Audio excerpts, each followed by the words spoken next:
Isa ka ba sa mahilig magkape kahit mainit ang panahon?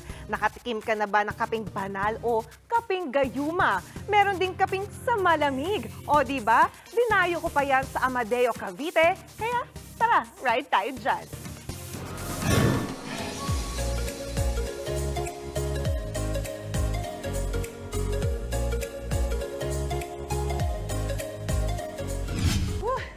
Grabe.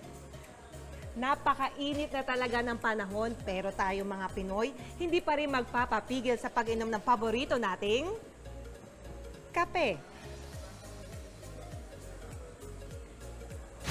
At dito sa Amadeo, Cavite, matatagpuan ang isang kapihan na may kakaibang pakulo. Ma'am, yung pagmamalaki namin dito na mga drinks namin is unlike sa other na mga coffee shops.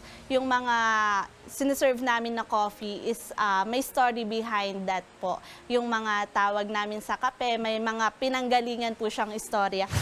Dahil coffee is life kahit tag-init, aking sinubukan ang ilan sa kanilang hometown brew. Ito ang tinatawag nilang kapeng gayuma. Bakit? Dahil meron silang secret ingredient na kailangan mong isalin. Yung nilagay natin, medyo nagpapatik pa siya dun sa coffee. Good. Ito yung iced coffee nila or tinatawag nila dito na kapeng sa malamig. Pwede pala pagsamahin ang kape at pandan milk. Kung gusto niyo naman ng dagdag kaalaman sa history at coffee culture ng Amadeo, pwedeng mag-avail ng kanilang mini farm tour.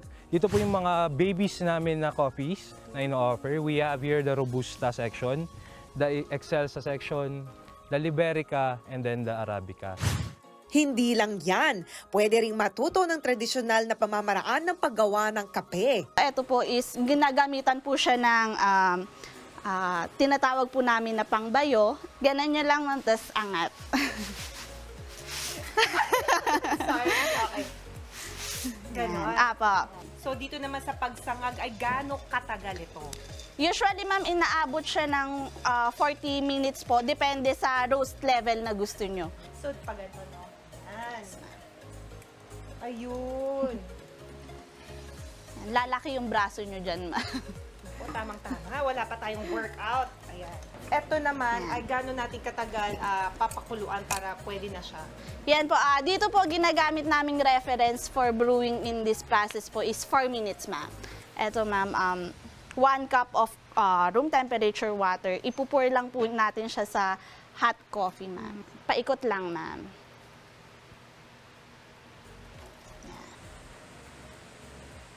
Woo! Ang init. Pero mainit na kape, masarap sa panahon pa din.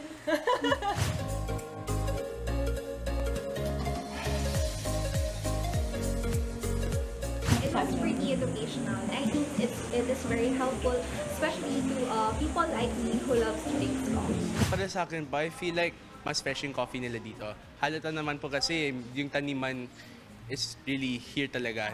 It's gives me more of a homey vibe in that sense po. Talaga namang sa bawat tasa ng paborito nating kape ay may kasamang natatanging kwento. Mga kapatid, samahan niyo ulit ako sa susunod nating adventure dito sa Ride Tayo Dyan. Ano mga kapatid, tara at mag-coffee date na tayo dyan. Ako si Jania Lipon. Happy Friday mga kapatid! Mga kapatid, Jania Lipon po, laging maging updated sa latest sa entertainment and lifestyle para maging una sa balitaan. Bisitahin at mag-subscribe na sa social media pages ng News 5.